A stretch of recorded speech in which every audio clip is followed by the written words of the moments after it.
ஏற்றுக்கொள்ளுடைய நல்லாசிரியர் தம்பி ராதிகாவுடைய அன்பு குழந்தை செல்வங்களுக்கு இரா அமிர்த நிலா இளைய நிலா அவருடைய காதல் விழாவில் கலந்து கொண்டு நிகழ்ச்சியை சிறப்பித்துக் கொண்டிருக்கும் என்னுடைய அன்பு சோழர்கள்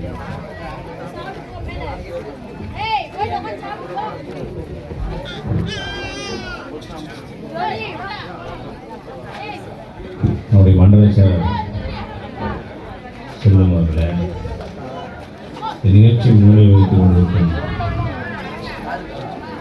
சங்கத்தமிழ் அவர்கள், தமிழரசு அவர்கள், ஜெயபிரகாஷ் அவர்கள், ராமையா அவர்கள், அருள் பன்னீர் ராமச்சந்திரன் அவர்கள், அம்பேத்கரன் அவர்கள், ராமச்சந்திரன் அவர்கள், சாரதி அவர்கள், சின்ன பையன் அவர்கள், ராஜேந்திரன் அவர்கள், சி முருகன் அவர்கள், சரவணன் அவர்கள்,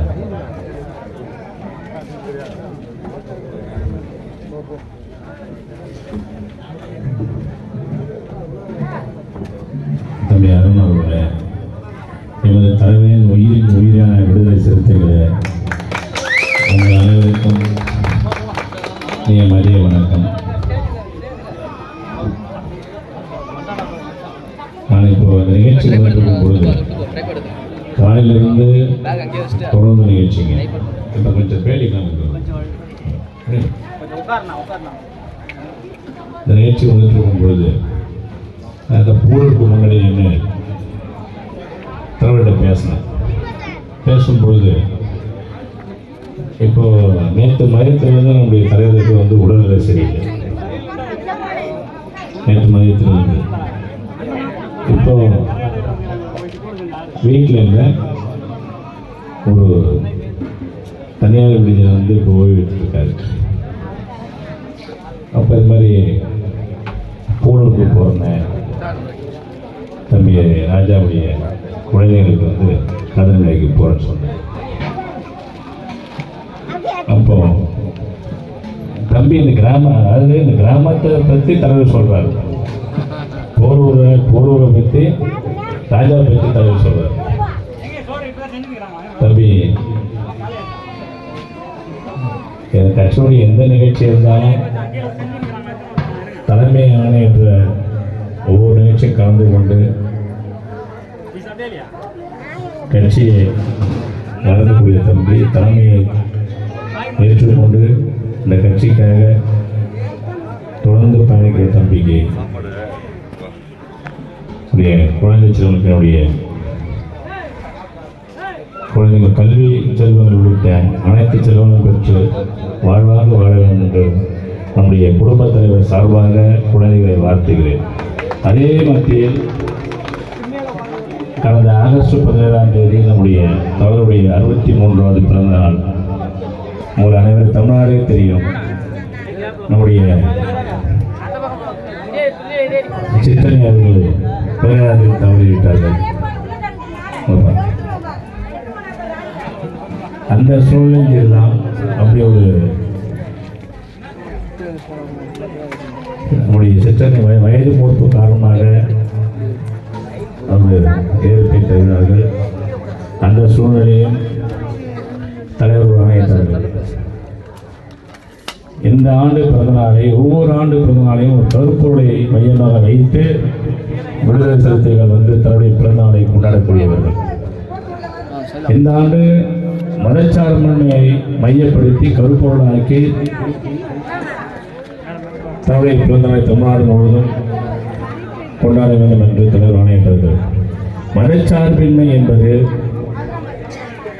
இந்த மண்ணுக்கு, மனிதர்களுக்கு எவ்வளவு முக்கியத்துவம் என்பது தலைவர் உணர்ந்ததின் காரணமாகத்தான் கடந்த 2016ஆம் ஆண்டே மதச்சார்பின்மை என்ற ஒரு கருப்போட மையமாக கொண்டு ஆகஸ்ட் 17ஆம் தேதி 2016ஆம் தேதியை இதை அறிவித்து 2016ஆம் தேதியை நம்ம இதை அறிவிச்சார்.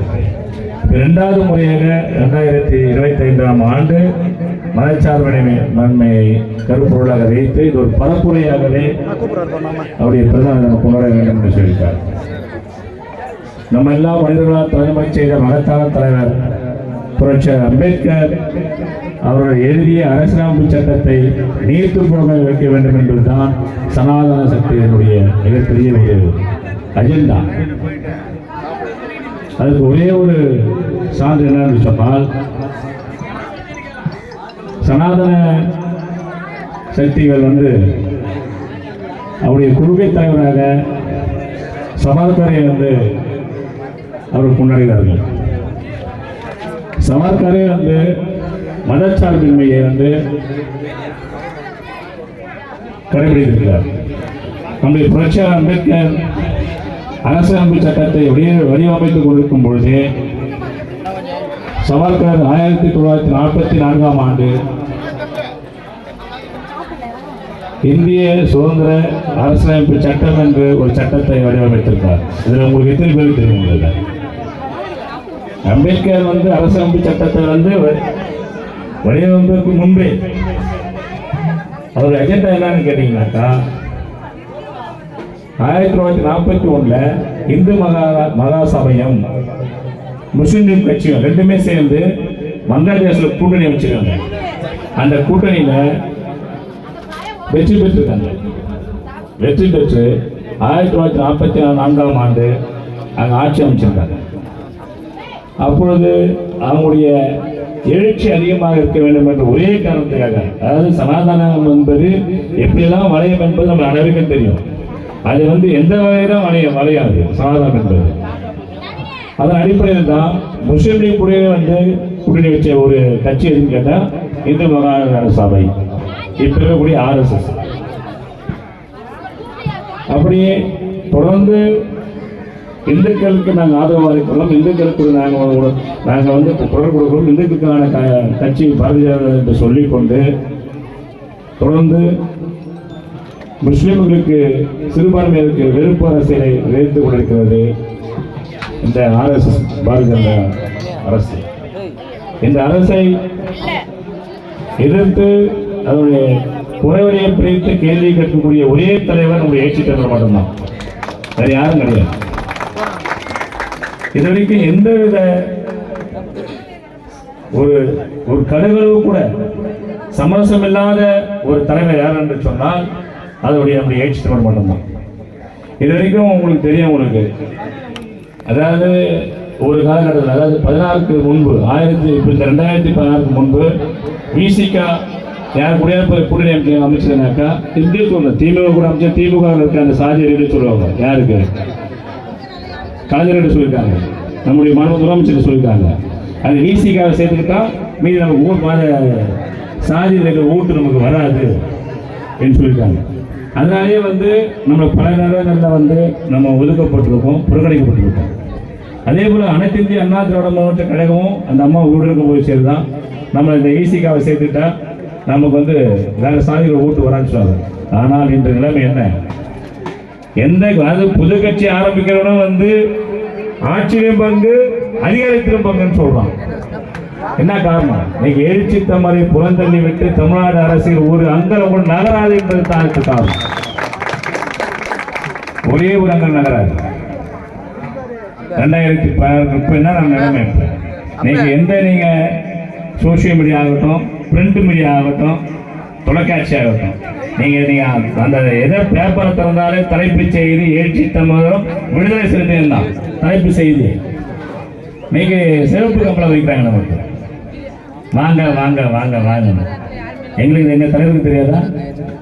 யாரு கூட நாங்கள் எப்படி கூட்டணி வைக்க எங்கள் தலைவருக்கு தெரியாதா? நம்முடைய தலைவர் அவர்கள் ஒரு தீர்க்க தரிசி, 10 ஆண்டுகள் கணக்கிடக்கூடியவர், 25 ஆண்டுகளுக்கு முன்பு நான் நடக்கும் போது கணக்கிடக்கூடியவர். அதை ஒவ்வொரு விடுதலை சிறுத்தையும் ஏற்றுக்கொண்டு தான் நாங்கள் கலப்பறையில் நினைக்கிறோம். நாங்கள் எங்கள் தலைவர் என்ன சொல்றதா எங்களுக்கு வேலை வாக்கு இருக்கு.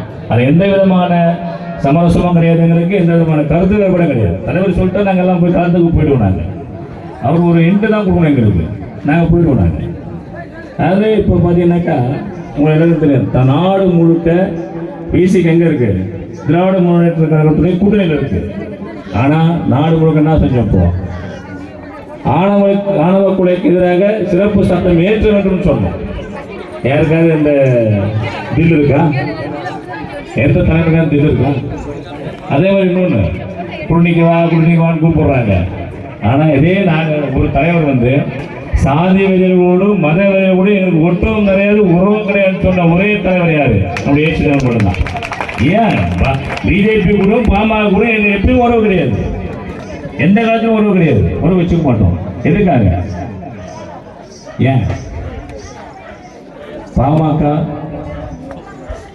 இந்த சமூகத்துக்கான எதிர்கட்சி என்னன்னா எத்தனை ஊட கொளுத்திருப்பாங்க, எவ்வளோ வந்து கொளுத்தி எவ்வளோ சந்தோஷப்படான்னு தெரியும். இன்னைக்கு அவங்க வீட்லேயும் இன்னைக்கு பத்திட்டு எடுத்துட்டு இருக்கு. அதை போய் அடைக்கிறதுக்கு வந்து அவங்க 2 பேருக்குமே இது இல்லை. அந்த ஊர் பத்திட்டு இருக்கு, இப்போ கருத்து வேறுபாட பத்திட்டு இருக்கு. ஆனால் அவன் நம்ம வீட்டை கொளுத்தலாம். இன்னைக்கு எல்லா ஊரும் இன்னைக்கு கல் ஊடாக்குது. இன்னைக்கு நம்ம வந்து படிக்கக்கூடாதுன்னு சொன்னான். இன்னைக்கு எல்லா தம்பியும் இன்னைக்கு வந்து அதிக டிகிரி ஹோல்டரை கொண்ட ஒரு சமூகம் எதுன்றாக்கா நம்ம சமூகம் தான். நான் இன்னைக்கு ரஞ்சனி மூர்த்தி இந்த தம்பியுடைய இந்த நிகழ்வில் நான் சொல்ல முடியும். அதே போல எந்த தெருவு நடக்கூடாதுமா இன்னைக்கு வந்து பாருங்க, எல்லா தெருவும் எப்படி இருக்கு நம்ம தெருவாங்க. என்னன்னு கேட்டாக்கா, எழுச்சி தன்னுடைய வரவுக்கு முன்பு வரவுக்கு பின்பு தமிழ்நாட்டை 2ஆக பிரிக்கலாம். இந்திய தேசத்தை எப்படி அம்பேத்கருக்கு முன்பு அம்பேத்கருக்கு பின்பு என்று பிரிக்க முடியுமோ அது